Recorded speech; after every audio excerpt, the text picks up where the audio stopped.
Hi, Joe Ring again from J Ring Glass Studio. It's been a while since I have had an opportunity to be with you all, and I'm really happy to be able to do this now. We are in our new studio space here in Prospect Park, and happy to have this really wonderful working space. And so I want to begin again with my instructional materials so that I can help you become the best glass artist, craftsman, wherever you want to go. So we'll begin by the most important skill that a glass artist needs, and that is the ability to cut. Cutting the glass is a craft, but it is also the most important one because it gives you all the tools to really be able to be as creative as you want to be. So I'm going to begin with a relatively new system in the world of glass crafting. It is a type of cutting system that dramatically changed my ability for how fast I could work and how accurate I could work. But in our video, we have 6 different chapters, and we start at the number 1 chapter is about the tools. And we do spend a lot of time on describing tools and the pros and cons. But then we go through all of the various steps, straight cutting, shape cutting, all of the various functions that you need to do. And you can view those chapters individually at any time. So if you need to review yourself, you can do that. You can review that material, turn it off, go and start the work, and you can always refer back to it as soon as possible. So it was designed specifically to do that, knowing being a glass crafter for 50 years. I know what it's like to say, gee, I don't quite remember, So anyway, what this is the Flying Beetle system. It's put out on the marketplace by creators in stained glass, and the creators make a wonderful tool. So the first cutting system that came out in the marketplace was the Morton. It was a nice system, except it was kind of hard to deal with and to be accurate, hard to do different shapes and so forth. Since I introduced the Flying Beetle system from creators, dramatically changed the crafting marketplace and the abilities of people to be able to be accurate and good crafters. But as with anything, you start to work with a system or a tool or any type of the things that the glass crafter needs, and you find ways of making it work better and maybe faster and still be the attributes of accuracy and etc. So you're going to see a method that I have set up, and I'm going to explain to you how it works to actually speed it up. It'll still allow you to be very productive quickly and to be still very accurate. So I've got the actual cutting system laid out here. You got the grid, the rule, the bridge, the carriage, the Flying Beetle cutter, and the stops, etc. So the thing that I'm going to want to do is cut one by ones, lots of them, quickly and accurately. And to be able to do that, normally you would have to take your blank, you would put it into the system, you would score it, you would take it out, you would run that. Then you would take that strip, go back, score it, take it out, break it. All those steps, I streamline it by using these shims that allow me to cut 1-inch strips, and all I'm doing is moving the shim out of the way, and I can do another one, and then I can do another one, and another one. And then I will rotate that and do it this way, do it one over another. So you will see when I show you, it works really well. But the main thing is you have to have the shims. Now these are, because I'm going to do 1 inch, these have to be 1-inch strips. And I actually have cut them out of glass. which I've used this system to do, but you're going to need to protect the edges because it's glass. Now you could cut these strips out of like a piece of wood, 1/8 inch, 3/16 thick, possibly even 1/4 inch wood, to do the same thing. But I like to use the glass because it's accessible. I could easily cut it, and it's just my preference. But the wood shims will work also. So after I cut the strip, and before I put the tape on it to protect the edges, I grind the edges, so you'll be able to see that. And so you can do that later. Okay. So I got my strip all cut and ready to receive the tape. I'm using regular masking tape. And I'm going to wrap that around the edge. And I'm going to do it on both sides. Like that.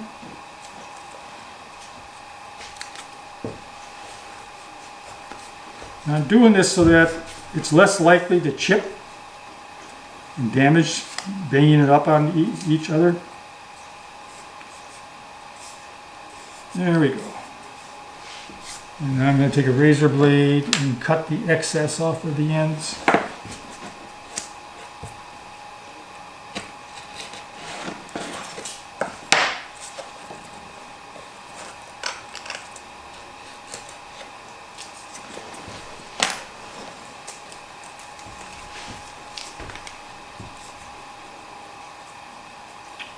So all of these have gone through that process, and we're ready to begin.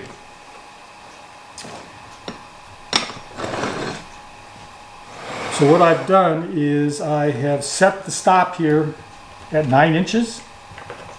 That way we'll be able to do the 1-inch strips, and will take us to about this point. I could actually do 10 out of this piece. The blank here is 8 by 12, I think, 11. And you could actually get 10. I got it set up to do 9.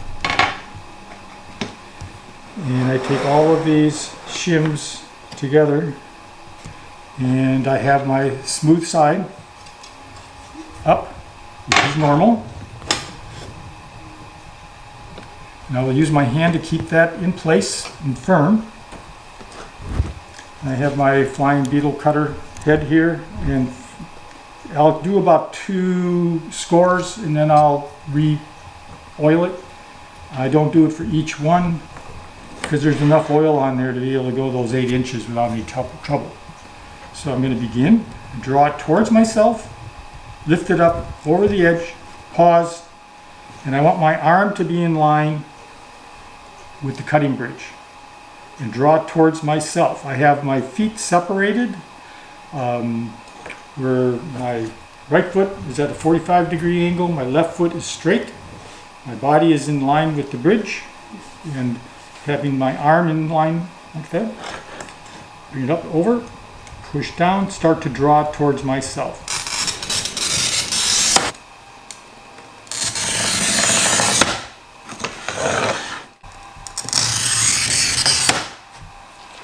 Now I do not ease up at the end.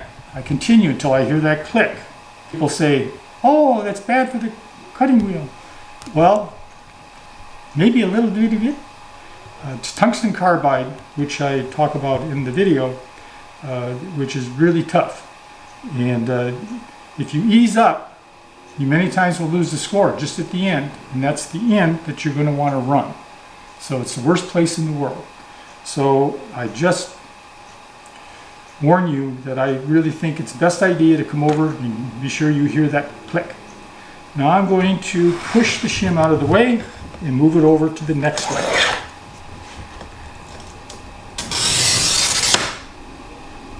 Now I'm going to re-oil it and take the shim out. Whoops. You gotta be a little careful about pushing on it. There we go.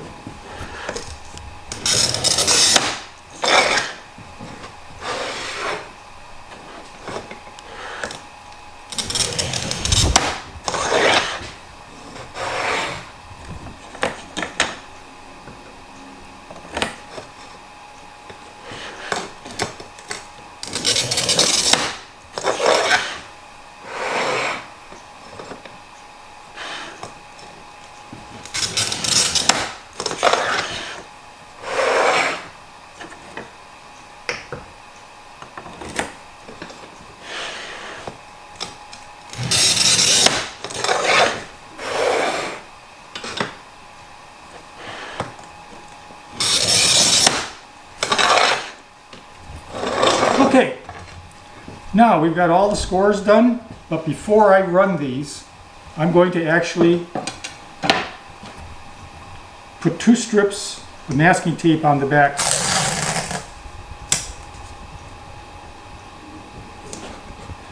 Now I like to use masking tape because it'll hold it in place, but it's not really tough to take off. Just needs to be able to hold.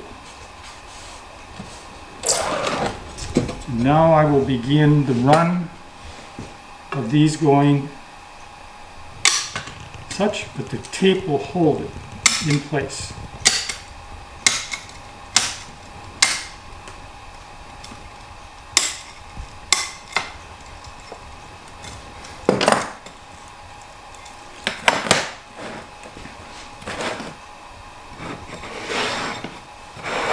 And bring all of my shims down, and we will go this way.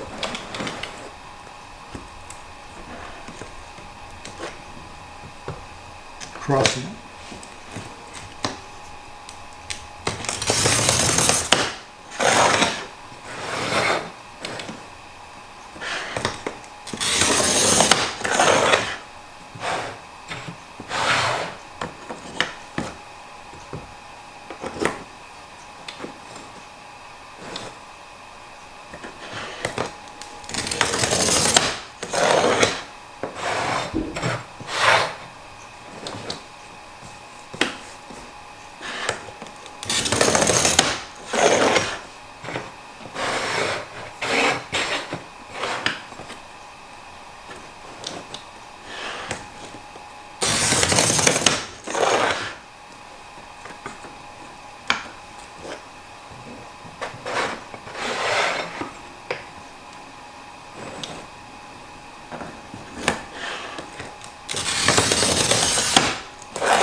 There we go. So now I'll begin the break, and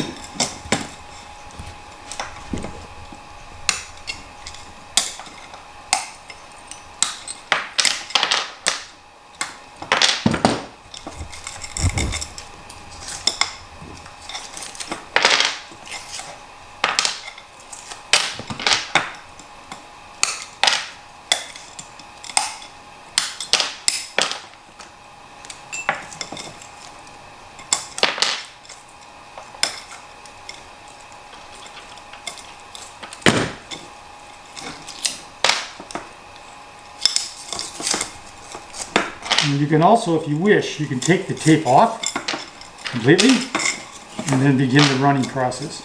So it's kind of like, it's up to you how you want to proceed.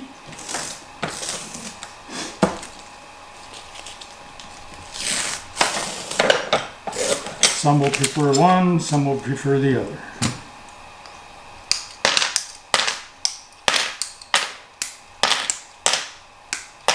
This way it has a tendency to be a little faster.